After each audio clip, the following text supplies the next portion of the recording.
writer for Variety, and joining me, first we have Austin Butler. Woo!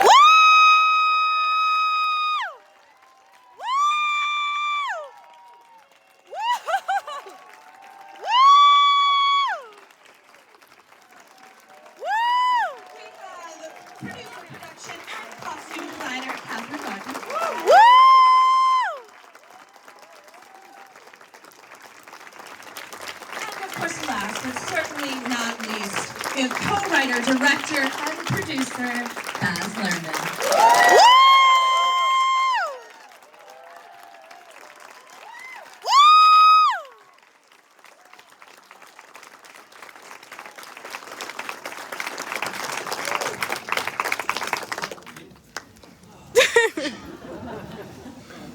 Well, thank you all so very much for joining us this afternoon, and of course, happy early birthday to Elvis. Woohoo! A day away. I love the way you looked at me when you said that. Angelique, I'm not Elvis. And I know, Austin is not Elvis either. You are not Elvis anymore. But as the keeper of all things Elvis here at the moment, and who really translated, or really rather fixed his worst fear, you know, as he kind of says at the end of this film, this idea that he may be forgotten. You had, of course, certainly not forgotten Mr. Presley and his influence on your life. Where did you start when you finally decided, okay, yes, we're going to put this film together, we're going to essentially make a tribute to him? What was the first thing you began to dream up?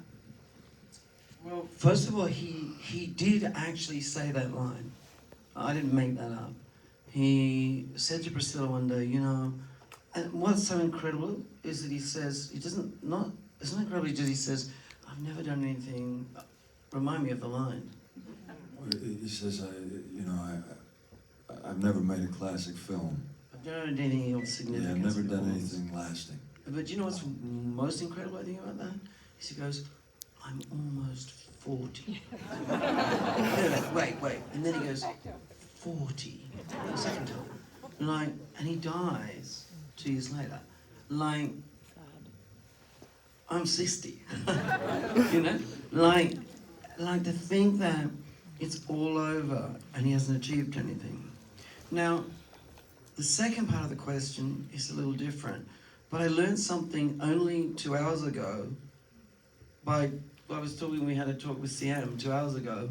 CM said something, I thought, oh, really, that can't be true. So let me step you through and I'll try and be to the point. I mean, you see my movies, they're not always... I try.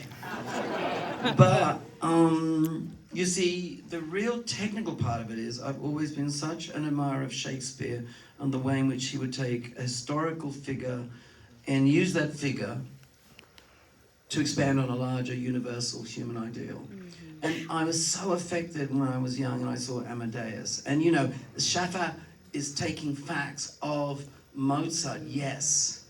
And then there's this guy, Salieri. Anyone heard of him? You know, it's like, heard this tune? No. Heard this tune? No. Heard this tune? Dun, dun, dun, dun, dun, dun. Oh, yeah, well, that's Mozart. That's Mozart.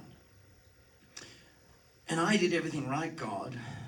And you put genius inside that little pig. From this moment on, you and I, God, are enemies. I'm kind of riffing on the movie, but that movie is about jealousy.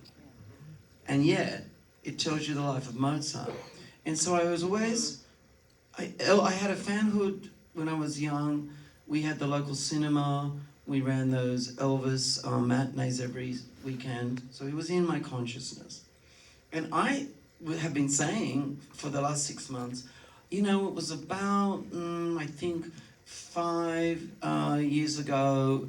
I know it's 5 years ago I got very serious about it. I had to weigh in. Because 5 years ago I went, Colonel Tom Parker, never Colonel, never Tom, never Parker. You know, another damaged child like Elvis, but for different reasons, needing to find an avatar. And they both rise to the sun and fall tragically in different ways. The great salesman, you know, we were in a time when, you know, you could feel it. You could literally feel that these two great things in America, the new and the sell in balance, were now getting out of balance. You know, the carnival barker, the put your name on it, the roll up, the come on, the seller was getting way out of balance with the creative. And I just felt, oh, that's the way in. But to answer your question, which I know I'm doing very succinctly and to the point, Sam Butler this morning said, oh, no, he'd been talking about Elvis ever since I met him. Right, ever since we met. When did we meet? We met in December of 1987. So how long was A very long time. that? Okay, so he's been in my... Apparently Sam said this morning, I've been talking about Elvis since then. I don't remember that. Yeah, we used to argue about it because you Never argue in our lives, I always say. because you felt that he was an extraordinary lens, even then, to see the 20th century through, and that he was an extraordinary historical figure in popular culture because he invented this lasting pop persona and kind of created the idea of a rock star in a kind of modern sense. And we used to talk about that. Okay, so how long have we known each other, though? Do you think? Okay, well, Can you give me a my number? 'Cause, God, so it's I met you. 36 years. I met you in '88, No, '87. End of '87. It's indelibly marked on my Thank you for the marriage counselling. Does that come free?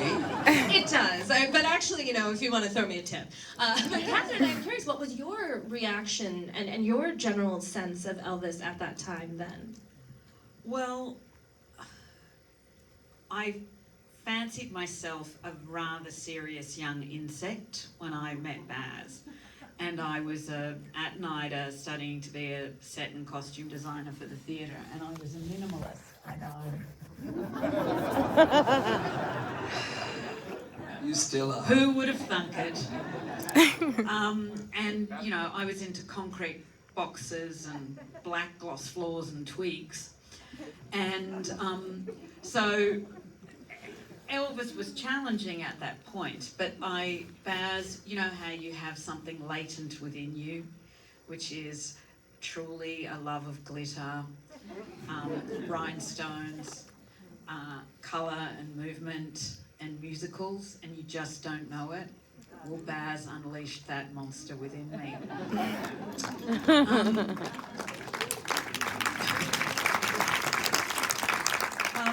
I love the grey today, by the way, just saying. I know, I've gone minimalist.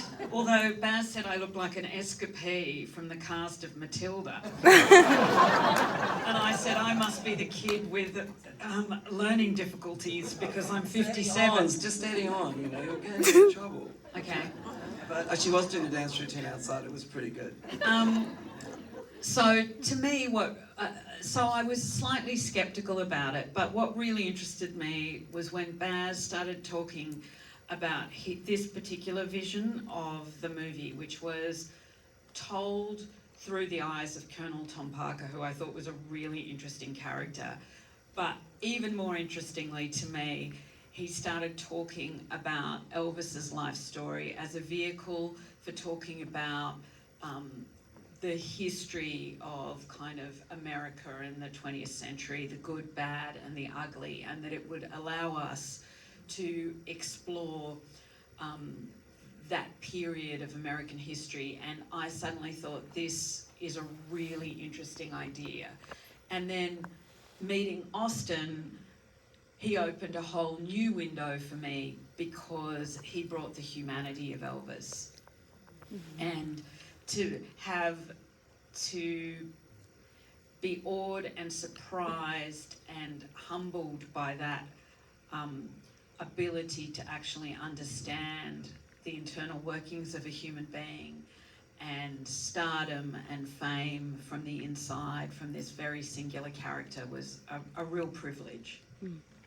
Austin, for you, obviously Catherine and Baz have had, years, decades of building their language, and you, of course, had a kind of front row seat to it and the collaborative process they have. What were some of the conversations that you all had that really kind of helped you all develop this window into Elvis?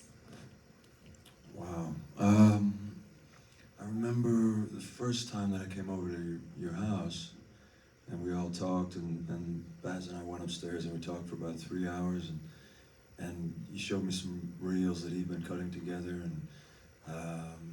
and we talked about so much. I mean, a lot of the stuff that has already been said up here today, but we immediately started sort of pulling back the veil on the icon of Elvis, or that person that's now become somebody that you can just go into a Halloween store and buy something that he wore, and getting to the humanity of him, as we were talking about. So we talked a lot about life, really. I mean, we talked about my life and Baz's life and your life together, and because that was the endlessly fascinating thing for me, is who is he in his hotel room at the end of the day? You know, you feel a certain way when you're standing in front of a group of people that are cheering, but what do you feel like when you're alone? And what does it feel like to have that complicated thing? You know, we were talking about Elvis being in the womb with Jesse earlier, and you know, being born with your other half gone for the rest of your life. You know, the psychological, the subconscious psychological turmoil of that, of having your other half gone, and the void of that. And so we had a lot of conversations, just trying to figure out what made him tick. What was he like when nobody was around, you know, or when he was just there with Priscilla, or just with Lisa Marie. And that's been the beautiful thing now, is I spend a lot of time imagining and trying to see out of his eyes as much as I could, and now getting to have moments of talking with Lisa Marie and her telling me, you know, when we were upstairs at Graceland, he was just dead. It wasn't until he came downstairs that he dressed as Elvis and went down into the world. And this was just talking about just seeing him as a father and seeing him as a son and a husband and a friend. And so those are a lot of, I mean, we did so much, but I'm going to stop there to try to be succinct. Yeah, well, you know, that 3 hours was way before, that was before we even started what I like to term the workshops. Yeah, which others call auditions, but that they aren't, because, and I'm quite serious about it, I don't do auditions, and I don't do them. I had an amazing moment with Sarah Pollard the other day. She just came up to me and said, do you remember you did one of your workshops with me in Romeo and Juliet? Isn't that beautiful? And it's like, yeah, I remember. One thing about that, because actually that's how it starts, isn't it? Like, Oscar came over to my house. There's a pre-beat to that, which is, you know, I mean, there's the me living the movies, which I do endlessly, you know, living in Memphis, having Elvis in Graceland, and loving the living of the movies, or the possibility of the movies so much that I hope I never have to make it. And I was carrying this great secret with me, which is I knew I'd never have to make Elvis, because I was absolutely sure I would never find anyone to play Elvis. And I made this a condition with the studio. I said, only if I can find someone to play Elvis. You know, and then Mr. Miracle here. Woo! Austin, let's go. It's not the normal stuff. Like, it wasn't like, you know, some guy standing against not some guy, but some actor pouring their heart out to their own. These days, you guys would know, the iPhones and things. But there's a video of this strange young man dressed in a bathrobe. Actually, I rewatched it the other day because I thought, gee, actually I was with Fletch. I said, we're going through stuff. I said, Fletch, there's the tape. There's the tape. It was on the list of things. I think, God, I better watch it. I hope I'm not over, you know, promoting this moment. And we watched it. And Fletch, who works with me, assists, and is director in his own sense, he said, no, you won't ever saw it. And there's this strange young man. He's in a bathrobe. And this is before he's met me. And he doesn't know that Unchained Melody is the end of the film. No one knows that. And he's singing Unchained Melody in a flood of tears. And by the way, what I'd forgotten was, I remember you singing it, but I forgot how good a piano player you are. Sorry to compliment you. But it's like watching Liberace, you know, and I'm going like, he's doing this, and then he sings Unchained Melodies, flood of tears. I'm like, what is that? Whoever that is, we have to bring them in, you know. And then we have that conversation. And then I do these workshops, because to me, you know, auditions are never good for anyone. So I flipped the coin. Amen to that. It's just not. Period. It's just not. I flip the coin. I have two rules. One, anyone who walks in my door, I go, it is my mission to get you this role, no matter what anyone around me is thinking. But more importantly, to take the pressure out of the day, because there's always a day, I spend a day, is I say, I'm going to work with you, and we're going to learn something about this scene I don't know, that I don't know. How can we make this scene on the page better? And so we workshop, and then that means, I mean, Mandy Walker, talking about depth of collaboration, the DP, she is there. This is 2 years before we made the movie. John O'Reb and the editors, they're cutting the footage there. You know, CM is there with costume, hair and makeup is there. And all we do is focus on how do we make a great scene today. The future is not important. You know, acting or revelation of inner life and character. Well, I can write stuff on a piece of paper. I can do all sorts of things. But what I cannot do is imbue the text with soul. And then when you work with actors, and there's such a variety of actors come in, every single time you learn something about the scene that you didn't know from the actor before, because they reveal something in a different way. And by doing that, we're not thinking about the future, we're thinking about actually creating a great moment. And so it's therefore a privilege to me to have an actor come in my space. So he comes in, and well, it is, and I mean that, because like I say, I come from an acting teaching background, and in the loveliest way, Kate Blanchett just said the other night, she was getting an award, and just in passing, she said, oh, we come from a non-hierarchical philosophy of storytelling, and we all went to the same school together. Kate went to the same drama school as Sim and I. Kate's younger sister used to be Sim's assistant. I mean, it's a very small country, so everyone goes to the same place, you know.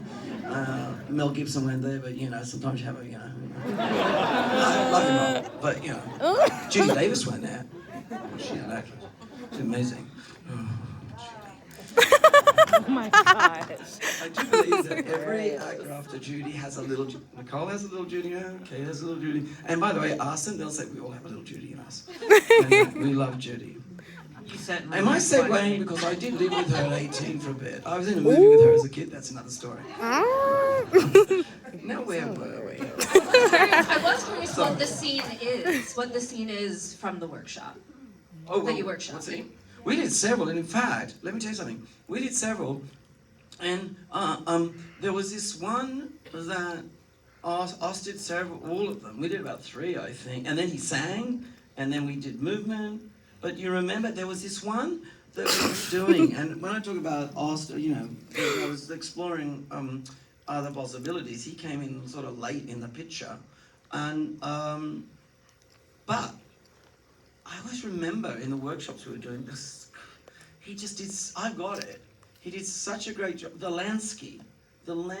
And I went like, there was another one where by working in the workshop process, I realized that scene is wrong. And later when the pandemic came and we shut down, it helped me to realize we cannot meet Elvis in the recording studio. We have to meet him when he's about to go on stage, because fundamentally, Elvis, is it the voice? Is it the movement? It's the whole package. And more importantly, it's the spiritual package. So that didn't come to much later. But there was this scene, I was going to say great scene, but Oz just illuminated it. And it was him watching Lansky. You know, you see him in Lansky, and he'd go like, oh, Mr. Lansky, Mr. Lansky. And Oz did it like, oh, Mr. Lansky, Mr. Lansky. I feel so embarrassed I'm doing you next to you. But I'll do it badly, because otherwise he'll have to do the scene, and then, you know, there'll be all that. And Have we'll be him here do for it. Too long, right? I told you like my films, I have to really work hard to get in focus. But he goes like, I want to, you know, Mr. Lansky is like, what do you want, kid? You're always bothering me. This is all true, by the way. You're really bothering me. Why are you always hanging around here? Because I want to wear that red suit that B.B. King wore at La La La and da-da-da. And he goes, you know, television, because I'm going to be on television. It was one of those things where he goes, I'm going to be on television. I'm going to be famous. He goes, I don't watch television, you know. And he goes, all right, can you get the pink jacket down? And he goes, yeah, sure. And he gets it down. He got the money. He goes, yes, I have. I mean, I will. It's one of those moments, you know. So, and I thought, he's so compelling. You know, from that, I mean, I knew it then. I mean, I put him through a little bit more work before I told him, like a year or something, but... Understatement. It's even 5 months. Yeah. I was preparing you for what the road ahead. You know? I mean, I think they got the hook easily. But, yeah, this is the truth. You know, the truth is that we were making the film when he walked into my house. We were making the film because we weren't talking about it or not or whether we do. We were lost in humanity and life and the story of Elvis and our own lives and how that all could be useful out there in the world. And it just kept happening until one day we're about to shoot and Tom Hanks is guiding Austin through the crowd rehearsing in Mufti. All the girls are kissing him, and my AD comes over and says, I think Tom has that flu thing. And boom, shut down, hazmat suits, da-da-da. And the film was over. And I've told this story before, but I had to, Tom was suffering, he goes back with Rita. Remember, we all didn't know what was going to happen. Yeah. And I lost the cast, and the film fell apart, and Austin was still here. Now, he'd been working nearly 2 years, I can say this in front of you, 2 years, day and night, 24/7, on everything. And I said to him, Aust, when I got out of the Hooskow, you better go back because we're not going to, look, we might make this film one day, but it's not going to be now. Film's over. And I remember, I can't look at him when I tell this. I remember he was looking out of the ocean and he went, I'm not going. And I said, no, you have to go back. I mean, you can't live in Australia. He said, no, I'm not going. I'm not stopping. I'm not stopping. And he doubled down on, walking on the beach and all of that. And I heard just yesterday he was telling that he covered his whole room. Can you tell that bit? Yeah, I did. You called it a beautiful mind. It was, I wallpapered my entire apartment with a timeline of Elvis's life, so all these images everywhere. It looked like a detective scene in a film or something. And then I would, it was COVID, so we had 6 months where it was shut down, and at that point it was just me in my apartment by myself, and I'd wake up in the morning and think, I gotta figure out how Elvis laughs in this moment, and so I'd listen to all these recordings and find a laugh, and then I'd walk down the beach for 3 hours just laughing out loud.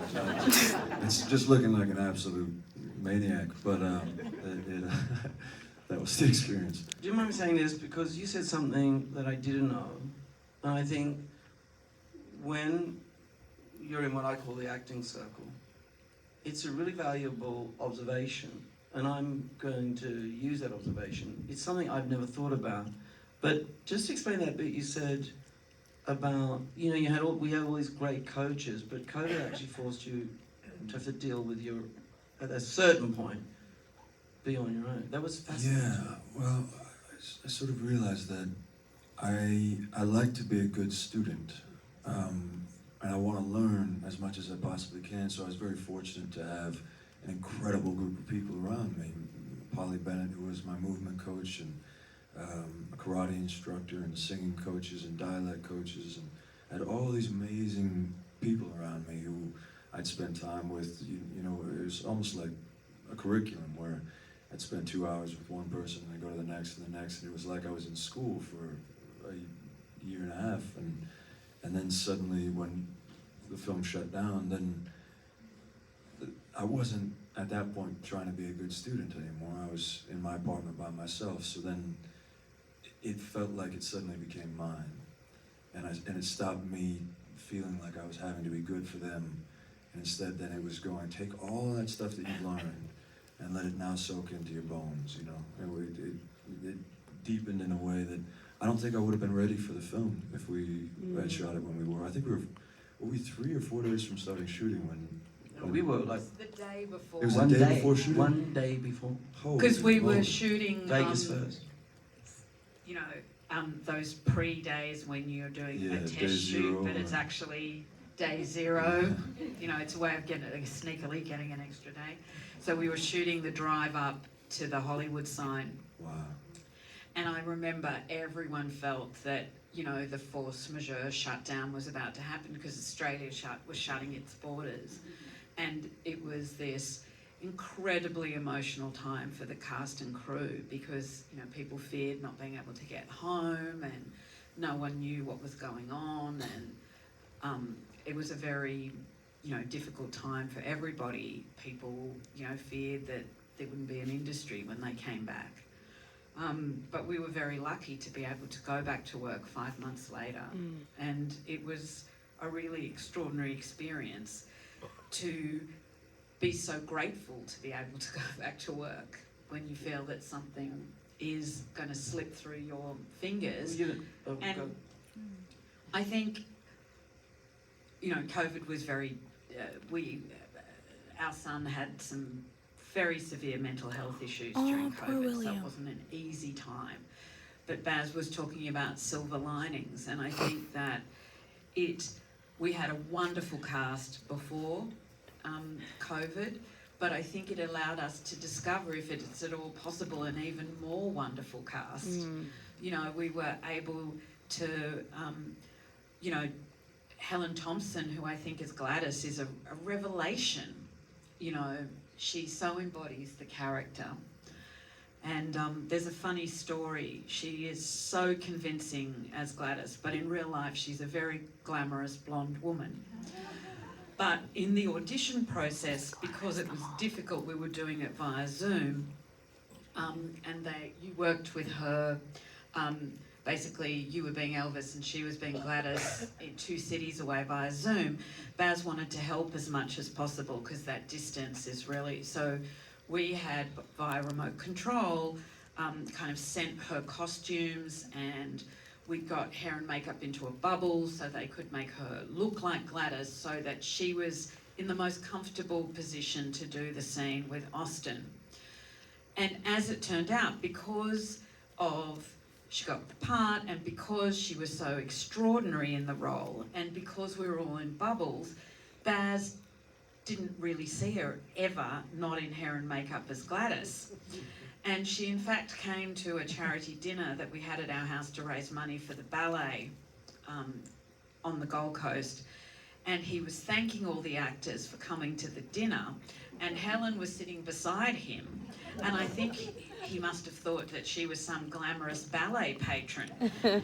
And he's very short-sighted, so there's no way he could have read her name tag.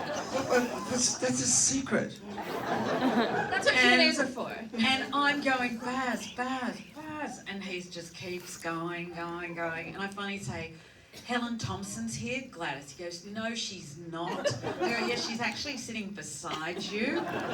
And so that is the power of acting, that he had been filming and working with her for weeks.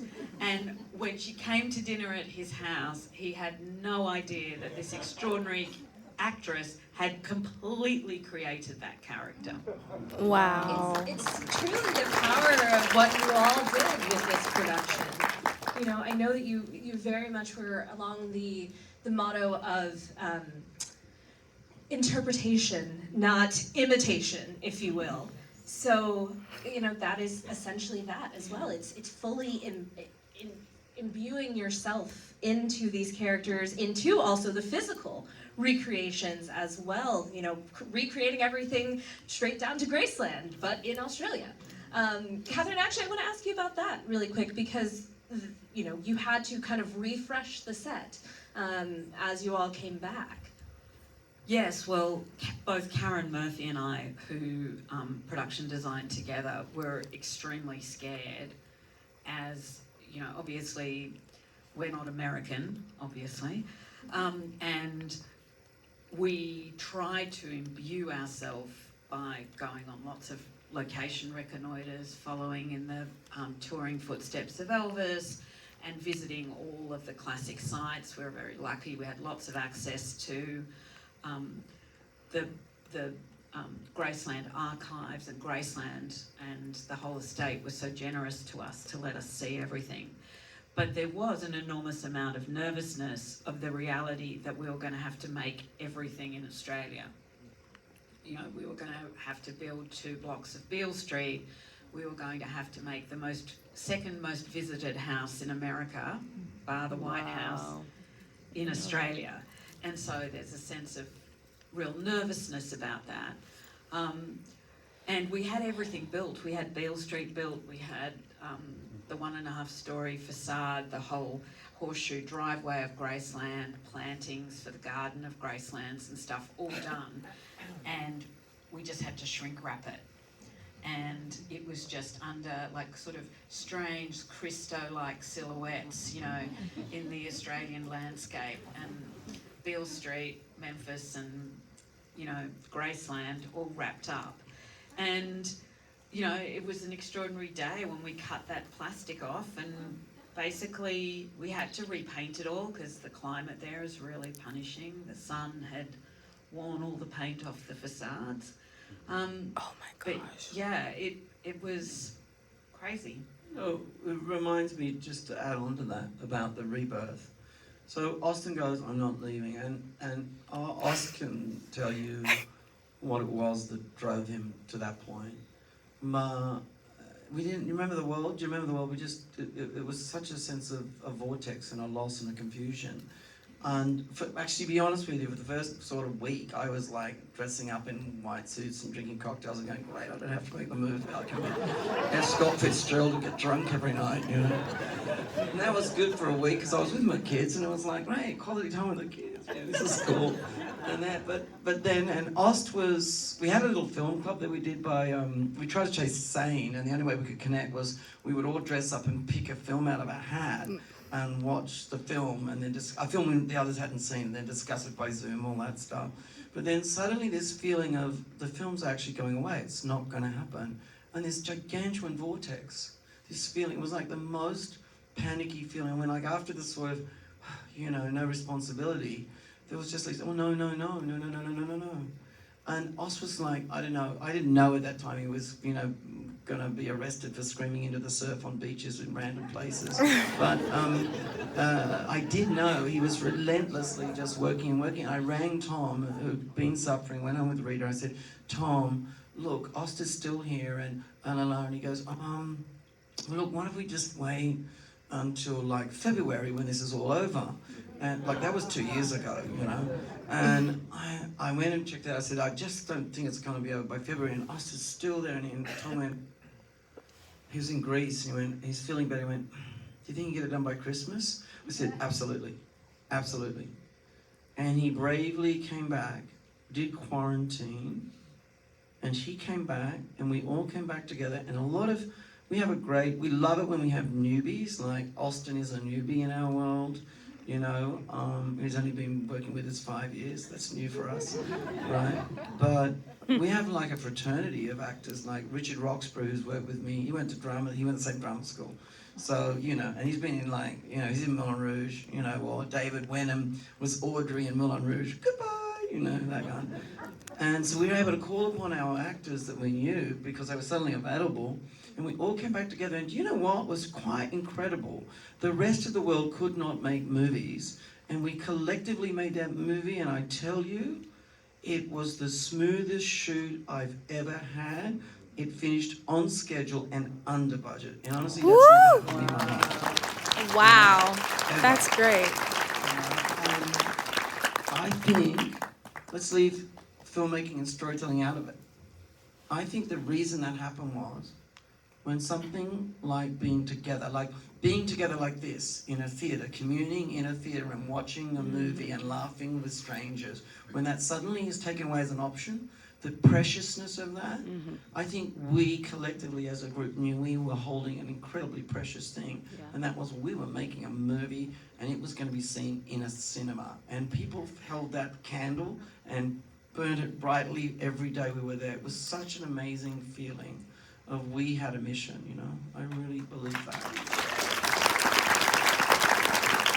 Well, Austin, I do want to ask you about that feeling of stepping back onto set and effectively, for you, kind of taking that shrink wrap off and kind of stepping into the Elvis that you had been preparing and, as you mentioned a moment ago, now owning. Remember, he never put any shrink wrap on. There was no shrink wrap on here. There was no shrink wrap. You never shrink wrapped. No, I just was marinating. It's really nerve-wracking when you've had that amount of time I think it was it a year and a half, or was it 2 years by the time that we actually shot? You know what? I'm so bad with numbers and I'm stuff like bad us, the as well. studio, but in I've been saying a time. year But and a Sam's half. really good. Sam, you know.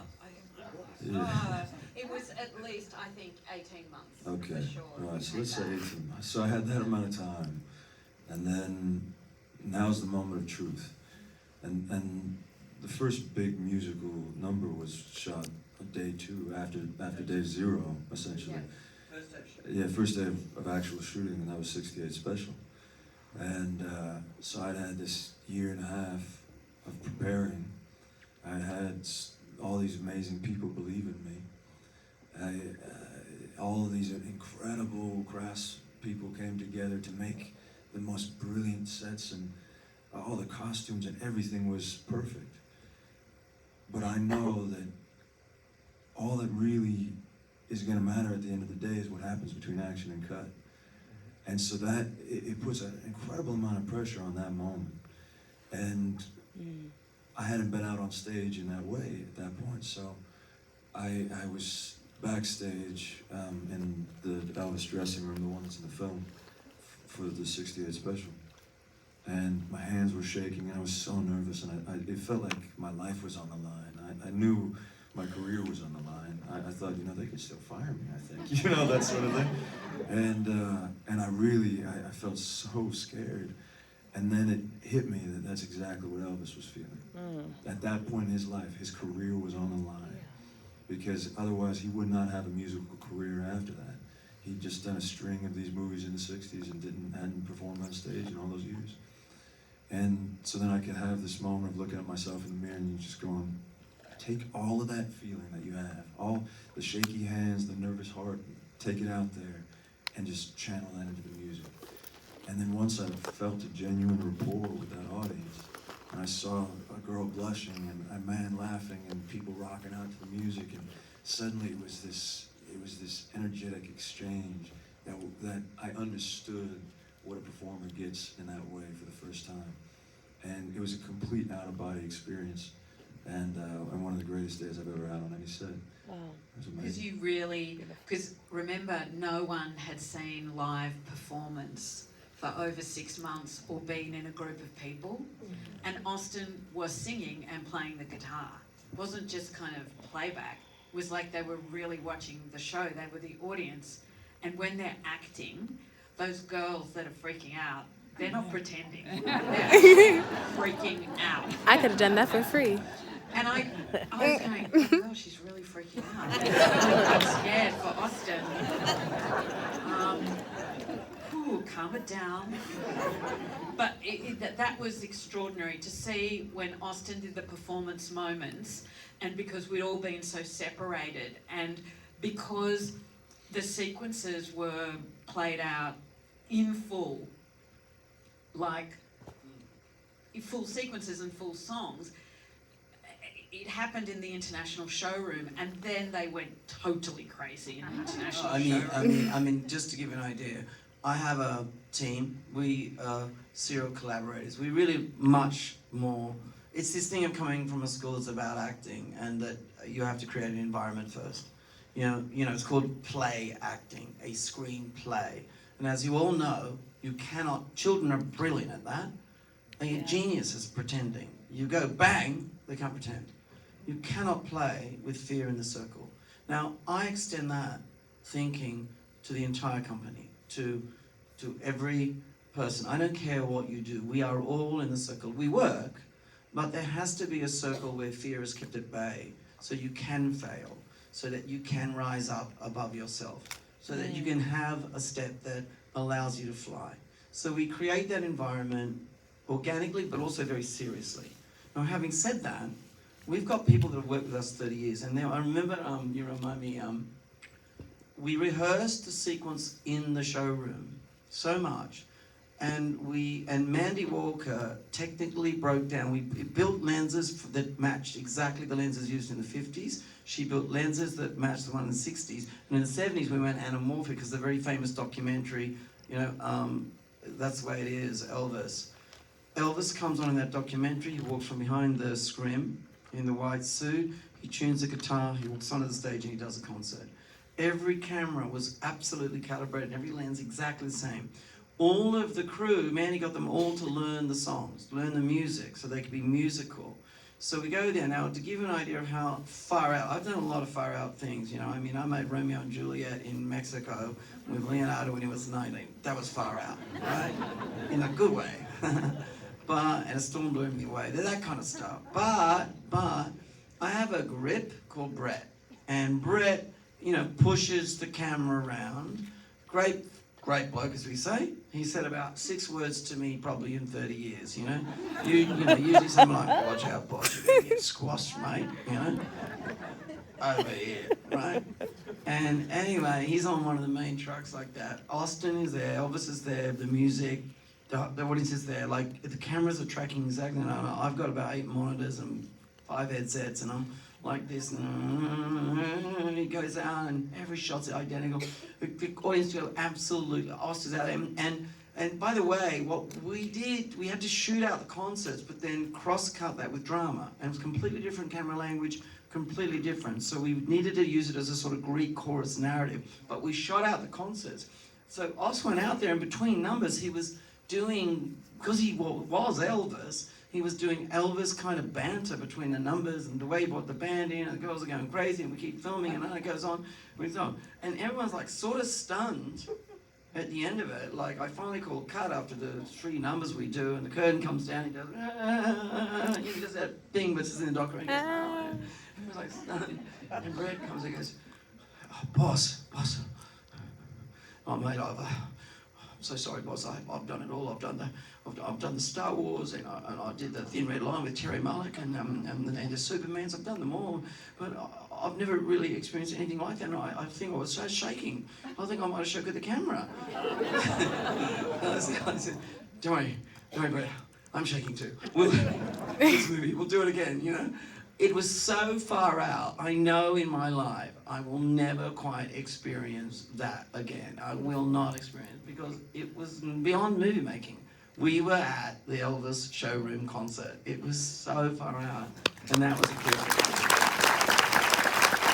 It's truly a once-in-a-lifetime experience, something that I think everyone here in this room felt and is grateful that was able to come back together. And truly, we are also all so grateful to hear a little bit about your experience making this film. Just want to say thank you all so much, and thank you guys so much for being here.